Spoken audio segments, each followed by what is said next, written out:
Hi,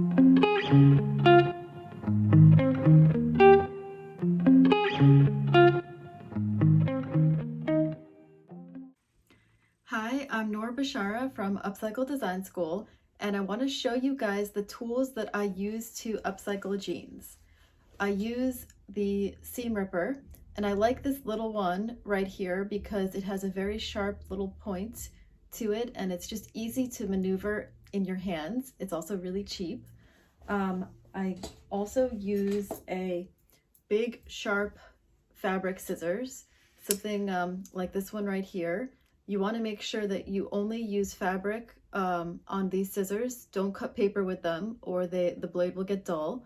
And I use these by going in the seam in between the denim. I get in there and I just cut the threads inside.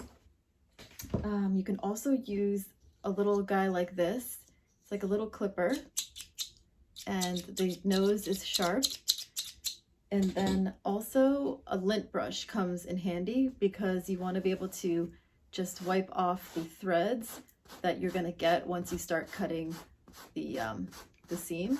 So thank you guys so much. Once again, I'm Noor Bashara from Upcycle Design School, and you can check out my class at upcycledesignschool.com. We have the Upcycle Design Masterclass, and check out the blog for more articles and how-tos.